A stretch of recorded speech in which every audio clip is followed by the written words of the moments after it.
Hi, ഒരാൾ egg കറിയുടെ recipe ചോദിച്ചിട്ടുണ്ടായിരുന്നു. അപ്പോൾ ഇങ്ങനെയാണ് കേട്ടോ. അപ്പോൾ അടുപ്പത്ത് പാൻ വയ്ക്കുക. ചൂടാകുമ്പോൾ 1.5 ടേബിൾ സ്പൂൺ ഞാനിവിടെ സൺഫ്ലവർ ഓയിലാണ് ഒഴിച്ചിരിക്കുന്നത്. അതിലേക്ക് 3 ഏലക്കിട്ട് അത് ചൂടായി വരുമ്പോൾ 2 വലിയ ഉള്ളി സ്ലൈസ് ചെയ്തത് ഇടുക. എന്നിട്ട് അത് നന്നായി വഴറ്റുക. അതൊരു ചെറിയൊരു ബ്രൗൺ കളർ ആവണ വരെ വഴറ്റിയതിന് ശേഷം ഞാനിവിടെ 1 ടേബിൾ സ്പൂൺ ഇഞ്ചി വെളുത്തുള്ളി ചതച്ചതും 2 പച്ചമുളകും 1 കറിവേപ്പിലയുടെ തണ്ടും ഇട്ട് നന്നായി വഴറ്റിയതിന് ശേഷം 1/4 ടീസ്പൂൺ മഞ്ഞൾപ്പൊടി, 1 ടീസ്പൂൺ മുളക് പൊടി, 1 ടീസ്പൂൺ ഗരം മസാല ഇട്ട് നന്നായി പച്ചമണം പോണ വരെ നന്നായിട്ട് വഴറ്റിയെടുക്കണം. എന്നിട്ട് അതിലേക്ക് ഞാൻ 2 ചെറിയ തക്കാളി അരിഞ്ഞത് ഇട്ടു.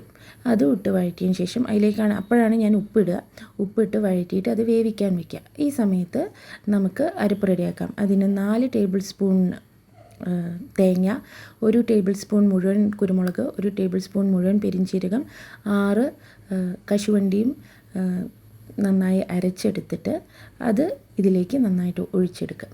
ഞാൻ മിക്സി കഴുകിയ വെള്ളം കൂടി ഒഴിച്ച് ഇതൊരു 2 മിനിറ്റ് തിളപ്പിക്കുക കേട്ടോ.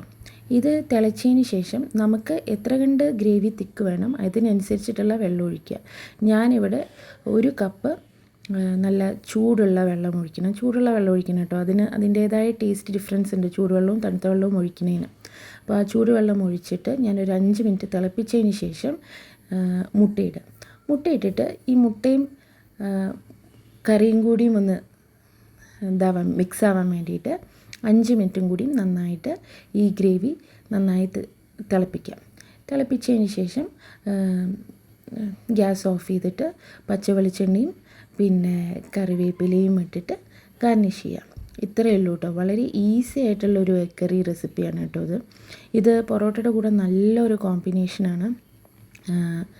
എനിക്ക് ഭയങ്കര ഇഷ്ടമുള്ളൊരു കറിയാണ്. അപ്പോൾ ട്രൈ ചെയ്ത് നോക്കി എങ്ങനെയുണ്ടെന്നൊന്ന് പറയണം. ബൈ.